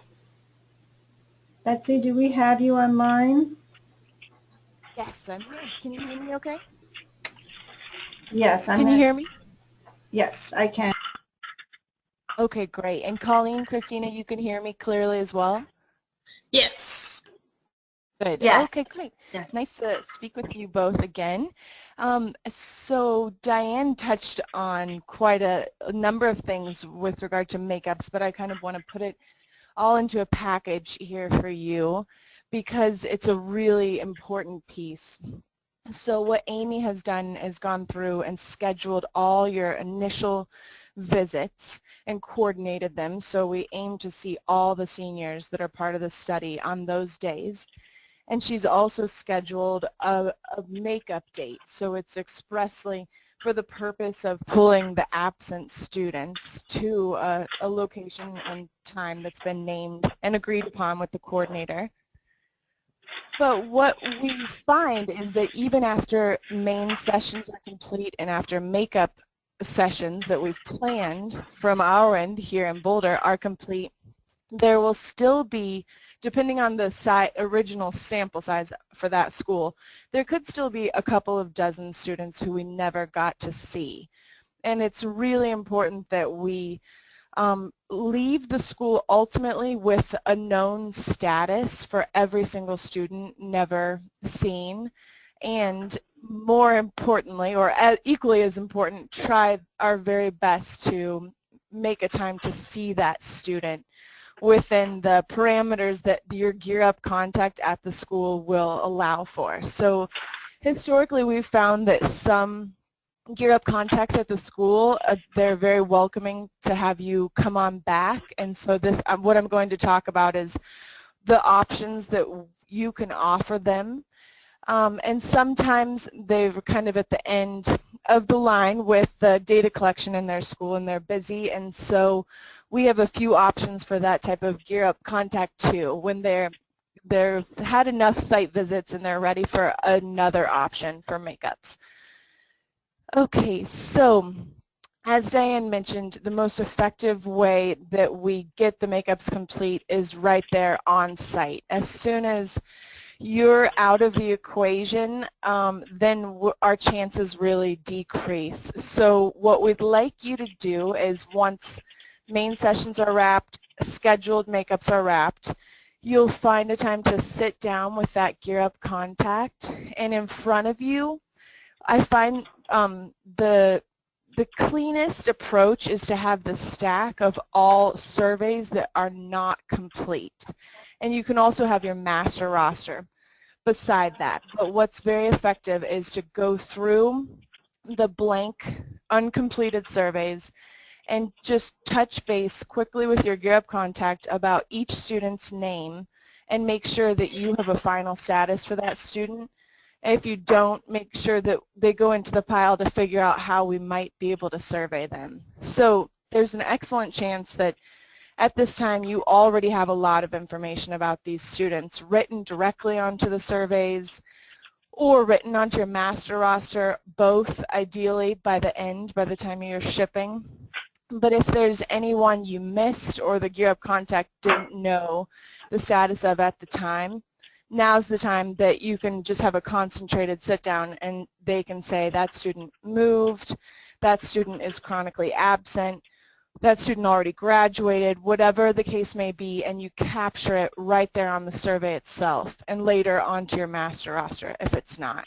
So what ideally you'll end up with is one pile you set aside that have a final status where we will not be able to reach that student. So you can set them aside, you know who they are and all the information we need to know about them. Then you have your second pile, which are students who are still active in the school system, and there is a chance that we could survey them, and we definitely want to get as close to 100% as possible. So our preferred would be to find a good date and time based on what you know of your schedule and what Amy has put on your calendar with other schools. You'd find a good date and time with that school coordinator of when you might return again and how students might be pulled back together. And I've seen this go a couple of ways. They might be very organized and able to plan ahead to pull those 12 or 15 students, or they might say come back next Tuesday, we'll set you up in the library. I'll have one of my helpers call classrooms, and if the student's there, they'll send them in. So you have kind of like a rolling basis. Either one of those is great for us if you're seeing the student. So if the GEARUP contact doesn't seem like they can help you coordinate something like this where you're returning to the site, then our next best option is to offer to leave the surveys with that contact. And this can be a popular option as well, because especially for students who tend to be chronically absent or seniors who have really variable schedules and they're on campus some mornings and then they're off on Thursdays, but the GEARUP contact says, you know, I will see this student, I can get them the survey, let me help. So in that case, what you will do is go to the Makeups tab in your binder where you have all the accompanying documents for this, and you'll leave the blank surveys with the GEARUP contact, and you'll leave one security envelope per blank survey. Those are the white 10 by 13 envelopes. I think they're in the school box, so you haven't seen them yet, but we included enough for about 10% of the total sample, which should be more than enough. And you'll want to leave one per survey. with the GEARUP contact, and the idea there is that the student, oh great, Diane's got one there on the video. The instructions to the student will be to complete their survey and put it in that secure envelope before returning it to the named GEARUP contact. And you'll leave, what do we call it, a survey administration security procedures document, which is in your binder, with the GEARUP contact, which also outlines these steps. So the idea is that it will return to them completely confidentially. They won't see the answers, and the student will feel comfortable that they're giving a sealed envelope back to their GEARUP coordinator or contact, and that what they've answered in the survey shouldn't be looked at. So a couple other things on this option. You will want to ideally arrange for a time to come back in person and pick up the surveys, so you could give a turnaround time that's just a few days rather than let it go too long, unless they specifically say, you know, it's something they can't do until the following week. But what we want to do is give a somewhat tight turnaround and say we'll be back to pick them up. If that is not going to work, you can leave them a FedEx pack with a FedEx return label. We have all these tracking numbers in our system, so we can track the return of a package from a GEARUP coordinator, but it is preferred to have you pick it up, because in our experience we've learned that as these contacts get very busy, it becomes more likely that we'll miss our opportunity to really have a tight hold on those makeup surveys and when they're returning to us. But if it's you owning it, returning to their office, picking them up, then that makes us feel a little better, like we know where they are and when they're coming to us, and we're not bothering a school over and over. So you can offer to, you can set the time to come pick them up. If that won't work, leave the FedEx materials with the turnaround. And you also have a document in this tab, or in this section of your binder, called the Agreement to Protect. So it looks like you're finding that, hopefully, in front of you. This is a contract that we need that GEARUP contact to sign while you're there and give back to you. And then you'll include it to SRM in the next shipment. And we'll have that on file. It essentially states that they won't be looking at the data. Although they're assisting with the collection, they won't look at the answers that the students provided. So all the bullet points are here, but I kind of jumped around through them. You're setting up the plan for makeups, whether it be an on-site return or leaving the surveys with a pickup date and time. You're having them sign and return Agreement to Protect, and you're leaving with them the instruction sheet that describes how they will pass out and collect back the surveys in the security envelopes from the students. So that those steps should be all outlined on that document in front of you. I have a question. Okay. So the label, where does the label go? From the makeup. Right. So the student fills out, they have the label with their name on it when they fill the survey out, right? Right. And then they return it. And what does the DU contact do with that label? The student will remove their name label before they put it into the security envelope. Oh, they'll remove it. They will. That's the instruction to the student on the outside of the envelope. Oh, okay. So that it's coming back anonymously and sealed. And yes, you'll know what survey it is by the student ID. Right. I was just curious. I didn't follow where that label came off. That's a great question. It is. So yeah, I don't have an envelope, so it doesn't tell me that they remove it. Right. That's right. Yeah, thanks for asking that. Okay, great. Let's see. So once, Diane already mentioned this, but once what we call the on-site efforts are exhausted between you and the GEARUP coordinator, Then ultimately those uncompleted yet still eligible surveys come back to us in Boulder, and we have a number of items that we'd implement. So we'll email the student an online link. We'll phone the student and we'll ask if they have 30 minutes or 20 minutes to complete it with a caller or right there on the phone. We'll mail the paper copy to their home address. And that's a lot of different options, but they're less effective, as you might imagine. It's harder to reach the student and get them completed that way, so the more we can do on site throughout this window of data collection available to us, then the better. I think that about wraps it up. Let's see, if a student falls into a category where it's clear to you that one of our remote options, such as the online link or phone call, could be a preferred method to reaching that student, say the GEARUP contact says that student just had surgery or they're going to be at home recovering for a long time, that might be a survey you write a note to us on, send it back, because it sounds like the GEARUP contact, he or she might indicate they won't see that student, but you know that we have ways to try to reach them while they're at home. I think that's the package there. Any other questions about what that meeting will look like and what our goal is, what your options are available to present? Okay.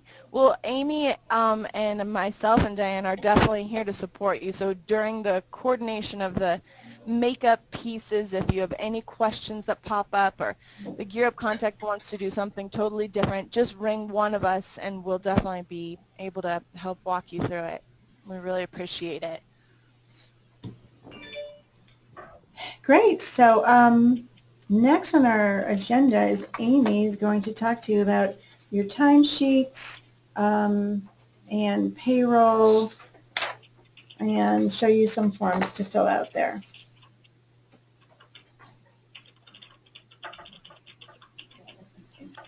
Yep, you should have it. Unmute myself, I think. I might need to Oh, mute I will. There's no echo. Okay, let's see here. I'm not getting it to... Okay, there we go. Okay, so payroll. So the items here that you'll first be documenting on your timesheets will be for time spent reading your training manual, and that's up to 1 hour of time spent doing that. And as Diane mentioned, we really do want you to read that before your first day in the field. It's got a lot of really rich information that we covered in this training, but it's a great resource. Also, your training here on this webinar is a paid training, so you'll record that time on your timesheet. Your time administering the surveys and your drive time to and from survey locations is also an expense that you'll be billing for time. And you'll email your timesheets, your mileage forms, and your expense forms to this email address, and we'll email this to you as well so you have it. It's gearuptimesheets@gmail.com, and we'd like for you to send that to us by 8 p.m. Mountain Time every Friday. So we'd like to see timesheets from you weekly. And let's see, payroll, the payroll schedule here is paid monthly, so for timesheets, it's paid on the 5th of each month or the following business day if the 5th falls on a weekend or a holiday. So for example, February, the first day of the pay period started on the 1st and it'll end on the 28th, which is a Tuesday, which means your final timesheet for the month is due on that Tuesday. So you'll submit a timesheet for just those first 2 days, so for the Tuesday, Wednesday, and then you'll submit another one at the end of the week for the remaining Wednesday, Thursday, Friday, and that'll go into March payroll. So your final timesheet for the month of February will be submitted on Tuesday, and then your check for that will be mailed on March 6th, which is a Monday since the 5th falls on a Sunday. Does that make sense to everybody how that end of the month paycheck falls out? Okay, Great. And you can always email us if you have any questions, and we'll probably be sending reminders around the end of the month as well. Let's see. So this is a larger breakdown, and this is all in your training manual as well if you ever wanted to refer to this, just to explain when we expect a timesheet for each week, when that paycheck will be mailed, and expense reimbursements are mailed on or around the 20th of the month. So your expenses for mileage and any parking fees or additional expenses you might accrue in the field that through the month of February will be paid on or around March 20th. Okay, let's see. So for timesheets, and I'll pull up an example and walk through one with you, but just a few important notes. Please only submit 1 week's worth of work per timesheet. If you are submitting more than 1 week at a time, make sure that it's broken out into 2 different timesheets, 1 per week. Entries must be made in chronological order, and that just helps us make sure there's no overlapping time, and the timesheet will send you a little pop-up and it won't let you enter time out of chronological order. So you can't enter something for tomorrow and then enter something else for today on the next line. It has to be in order. And so you'll make sure you use the drop down for the AM PM selection, or just make sure you use all caps. It's a little finicky, and if it's not formatted appropriately, it'll give you a pop-up. And that's really only applies to timesheets. And across the board, if you see a red cell anywhere in your timesheet or mileage forms, it needs your attention before you can submit it. That's kind of an alert to you that something's off here and it needs your attention, or we're going to send it back to you. So that could mean it's missing your signature, or there's an overlap in time, or something strange is happening with your time. Yellow cells are those where we think something looks a little off, but we can take it that way. So they're highlighted yellow to draw your attention to them. For example, our mileage forms, if you report mileage over 100 miles, the cell's going to highlight yellow because we think it's very unlikely you'll drive that far, but it is possible. So we highlight it yellow just so that you'll take a second look and make sure there's not a typo there. Okay. Forms cannot be submitted without a signature and date to our accountant per payroll, so make sure you're signing and dating your forms, otherwise we're going to send them back to you. And at the end of the month, that could mean that your pay gets rolled into the next month's pay. So be sure you're including those so that we can get them submitted on time. Make sure you are saving the file name with your name and date and the Monday start date in the title. I'll show you exactly what I mean by that. We'll be sending you a form to use, and you'll reuse that form every week. So you'll just put your name in the file name, and then for every time you send a new form, start with that Monday. So this week's form will start 2/2/2017, and next week will be 2/27/2017. All right, and also make sure you do not edit any formulas or add or delete rows, columns, or cells. These Excel forms are pretty sensitive, and they pretty much do all the work for you of adding up your time. So just make sure you don't edit any formulas or add rows. If you don't have enough rows in your timesheet, contact your project coordinator and we'll work with you on how to handle that. Okay, let's look at a timesheet now. Let's see here. Oh, I can't, this is like in my full screen when I do that, so I can't.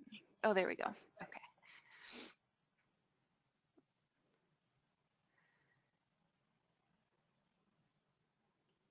Okay. Let's see. It's just stuck. There we go. Oh, that's okay. Here we go.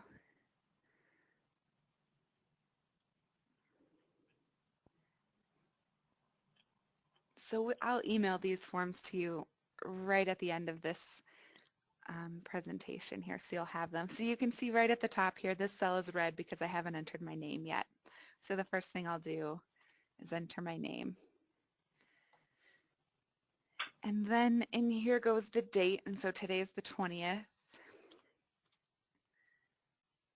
And we're training, so you've got a drop-down list here, and be sure to select one of these items, please. So most common are on top, so survey administration, your travel time, your admin time completing Survey Gizmo if you're the lead at a site, your time spent completing timesheets, mileage, and expense forms, and your time communicating with Survey Research Management, whether that's a phone call or checking emails from us, and training, that's what we'll use right now, and background and TB time. So this would be if we asked you to complete any additional background clearance. And for you guys, you had to fill out that form online, so you can record your time filling out that form. But I don't think you should have anything additional there. So, and you aren't required to submit TB tests for this district, so no worries on that one. So your training, we started at 9 o'clock. Well, I guess that's 8 o'clock for you though. And I'll show you here, if I put an AM lowercase, it doesn't like it. And it's going to give me a pop-up. And so it's easier to just select it from the drop-down. And so you're entering the hour and then the minute. So it's, we probably won't go quite that long, but for the sake of time. And then it's going to total your time here for you. And now I'll show you, it doesn't like if I try to put things out of order. So then if I put in a date here that's earlier, it's going to give me this pop-up that says dates must be sequential.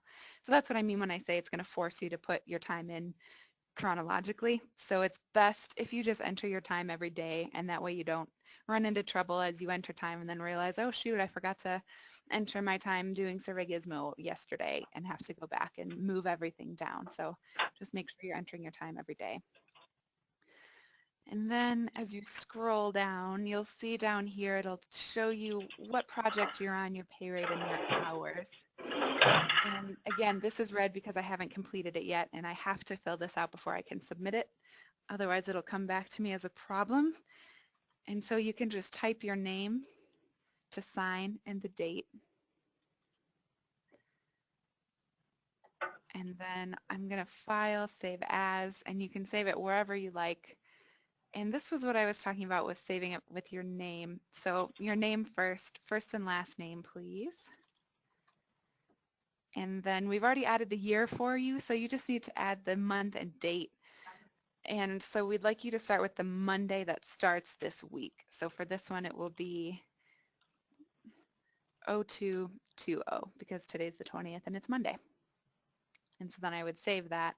And as I go to next week, then I would just file, save as the 27th, clear out this information, and start fresh. Any questions on timesheets? Pretty straightforward. And again, if any questions come up throughout your time as you start work and start using these, feel free to contact us. And we'll do a mileage form. These are very simple now because your mileage to and from is fully reimbursed at the government rate, which I believe is 53.5 cents per mile this year. Again, my name needs to go at the top. I'll enter the date that I drove. So if I went to a school today, I would enter today's date. And here I'm going to enter my mileage, and we do need your actual odometer reading. We can't just have, 1 to 15 if you drove 15 miles.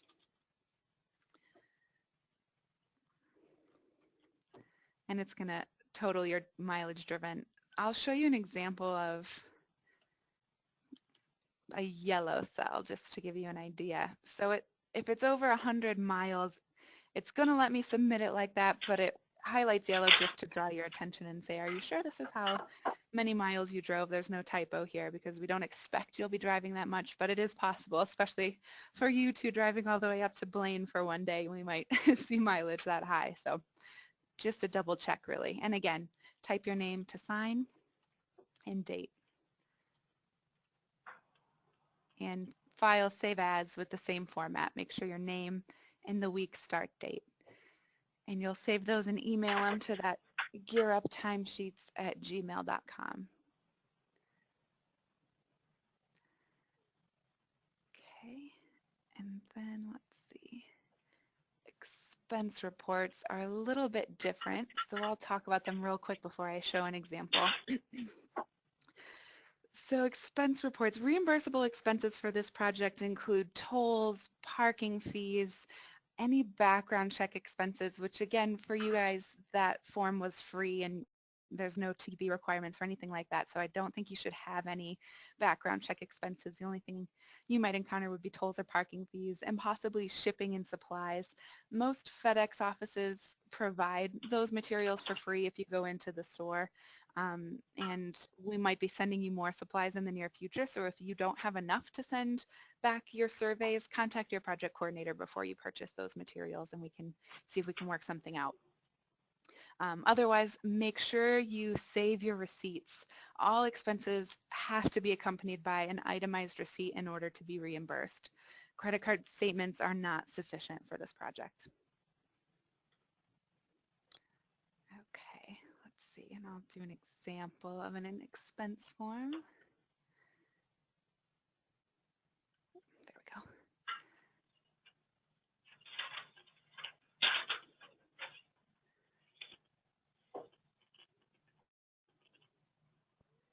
Okay, so at the top here, you'll enter your name. And again, the date here. And say I accrued a parking fee. Or you know what, actually, I think I had an example slide in this one. Did we keep that one? No, okay. Okay, no worries. Okay, so this is a travel expense. Anything related to driving, parking, tolls, anything like that is going to be considered a travel expense. And please make sure you use this drop-down category. That's helpful for our accounting department to sort out. So it's really important for you to use that drop-down. And we ask you for the receipt total. And so the reason we do that is in case we had told you for whatever reason we can only reimburse up to a certain amount, we need to be able to link the receipt to this amount. So say the parking on this receipt was $14 if parking was really expensive, but we had said we can only reimburse $10, say. The total to be reimbursed here would be $10. And this would really only come up, I think, in cases of background check. In most of these cases for parking fees, it's going to be the total amount will be reimbursable. Okay, and then you'll see here, this will be the total you'd be reimbursed for. And again, read until you sign and date. And file save as with your name and the month and the day and the title. And you can email those to the same place at that Gmail account. Any questions on expenses? No? Great. Okay. I don't expect you guys will run into too many at these schools. This project is pretty light on that front. Okay. Let's see. Okay. Okay, so no other questions on the timesheets or payroll. Great. Thank you, Amy. And that brings us to thanking you all and seeing if you have any questions in general. Again, the training manual has all of this, so please review that at any time. Shoot us an email or give us a call with questions. If you're on site and things change and questions come up, have your cell phone, have our phone numbers are right there. And feel free to always keep in touch with us and call us and email us. So, any thoughts Diane, right now? Yeah. Diane, I have some. This is Linda. Linda. I have just several general statements, and they may be repeating, but I still would like to make them.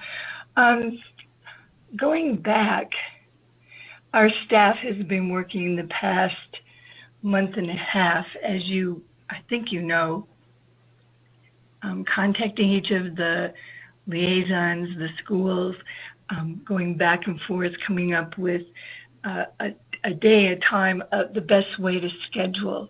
And we have multiple personalities in the liaisons. They have each unique situation. Some of them have more than they can deal with on their plate, and us coming in to survey is just, they'll work with us to help us, but it's very hard on them.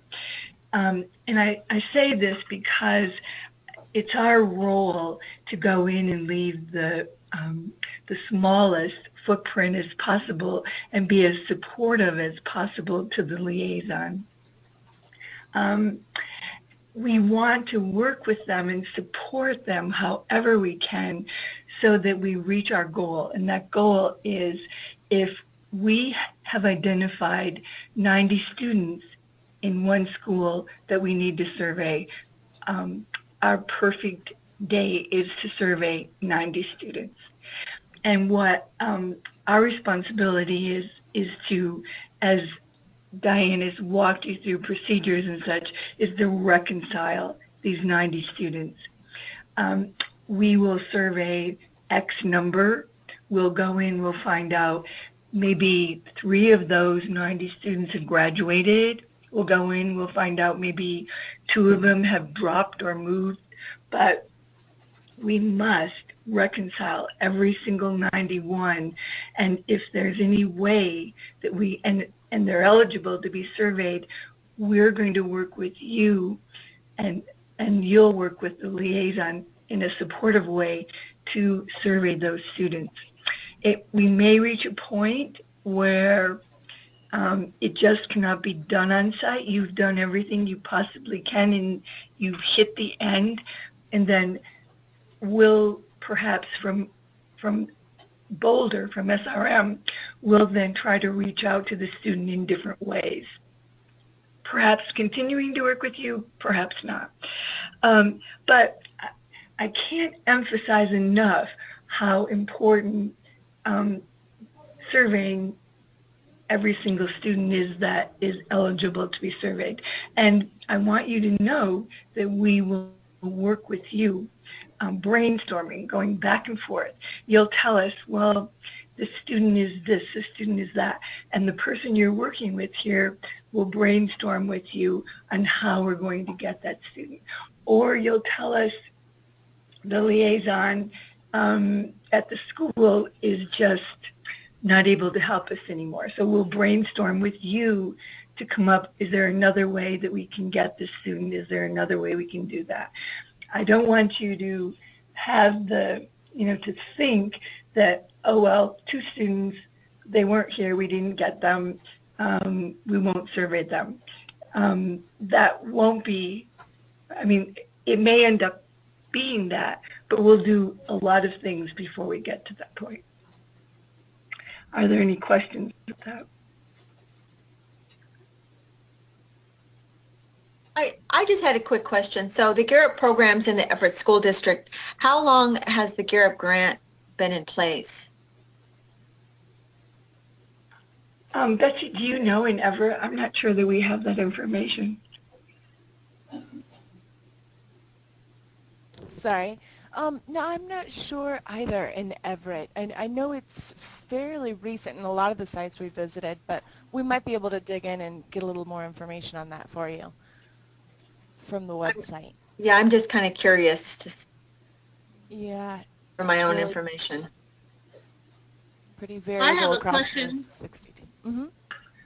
Are you going to let us know maybe the site reps that that we might have difficulty with ahead of time, or should we just assume that they're all going to be difficult in a sense? Oh, you should not assume they'll all be difficult. It's really not that situation. Right. So many of them have been helpful. They're standing on their heads to make this happen and to be helpful for us. So don't assume that they're not. Amy, in the materials that go out, is there anything noted that the person is very busy or anything of that sort? Only if they've indicated that they are not able to help us with collecting additional surveys. And I can speak to the Everett area, and they've all been very helpful. There's only one school that's not able to have us return but they're open to helping us collect surveys themselves. So it's not that they're resistant necessarily as much as the school can't accommodate having us back and taking the class time. Okay, thank you. I didn't mean that it'd be difficult. I just meant that, you know, we should act as if we can help them any way they need help. That's what I meant by that. And yes, and that has been our approach, and it's been successful, is to go in with the mindset, how can we help? What is it going to take to get this done? And as you can imagine, in all of these schools, it takes different things. Their needs are different, their situations are different, and they may tell us it's going to take such and such, and you come back to us and say, it's going to take such and such, and we'll go, oh geez, I'm not sure we can do that, but can we do this, can we do that? So that has been our approach, is what is it going to take, and we're going to try to do it with them as the first concern, for their convenience and not being a burden to them. Okay, thanks. Mm-hmm. Great. I think that was a wonderful discussion, and I'm hoping that going back to what our goals were today to help you feel more confident about administering the survey, which is more than just administering the survey. And I think that you have that idea by now. It's a bigger picture of being part of this research project and being part of GEARUP and working with the schools and really handing out and collecting the surveys is a small part of the big picture. So hopefully you see that and you have gained some confidence on how your days are going to look, what your logistics and expectations are, and feeling good about being part of this larger team. Those were our three main goals for the webinar today, and details are in the training manual and in the procedure guide to support what we went over today. So if there, we're ready to close here and open it up to any more questions that you might have. And again, this is not your last time that you can ask questions, or Betsy and Amy, if there's anything that we might have missed, or Linda, if you have another point, to bring that up now. And again, it won't be our last time talking to you for sure. So is there anything else right now? I know for me, Colleen, since you're in Everett, can we exchange numbers, or do we, how should we, what should that process be? Should just exchange numbers now, or? Pass out. I'll just send you an email with my contact info. Okay, that'd be All right, great. maybe, yeah, have lunch or something. Yeah, that'd be nice, Okay. since we're both in town. Right.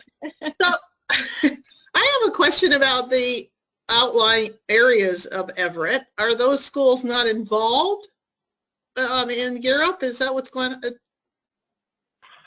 You know, I don't really have much more information about the GEARUP program and what schools they're in or how long than just needed to administer the survey. I don't know if anybody else here on staff does. Yep, I think all we know is that the schools that we have were, all the schools in the GEARUP program were, a handful were given the opportunity to participate. It is voluntary, and these were the ones that chose to participate in this. we do have a handful to the south, but they're quite a ways south from you all, so we'll be traveling some other folks there to survey there. Okay. And looking at just there's a Department of Education GEARUP website that has more information, and it is the program, like similar to Upward Bound, I believe, is targeted towards low-income schools, and they have a list of eligibility of the schools there. Okay. Yeah, because I didn't think that the schools that were going to have the majority of the student population that are needing the most help. So, any other questions about GEARUP or your survey administering or processing? Well, yeah, just one more question. So I think I heard Amy say that the GEARUP schools were voluntary?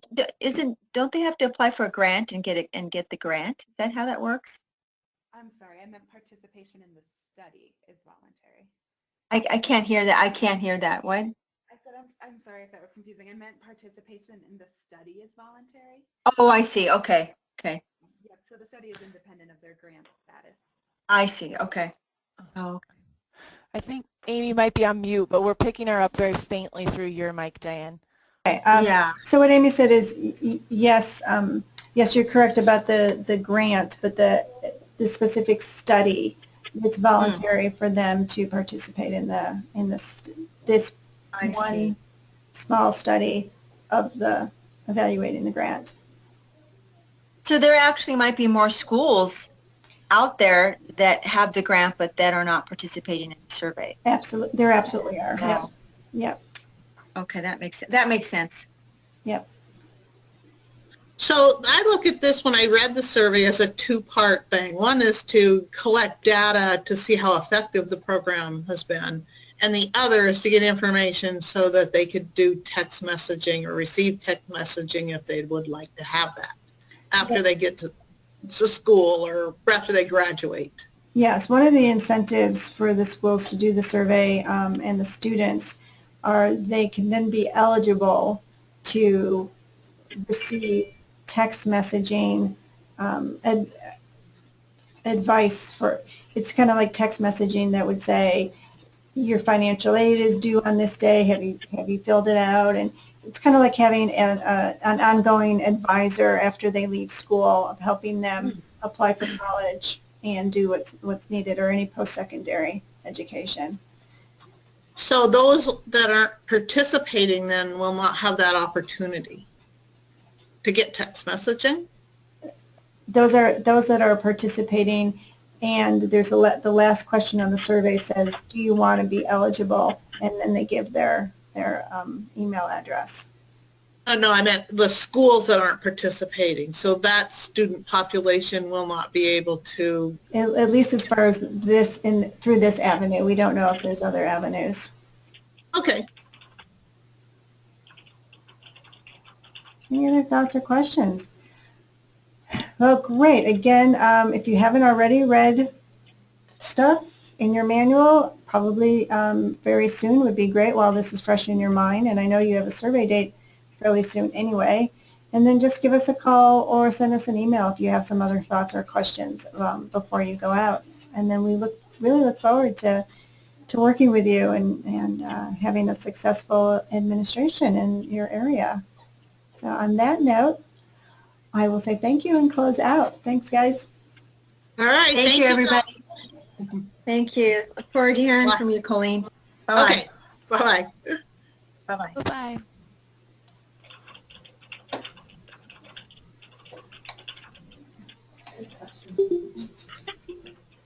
Bye-bye.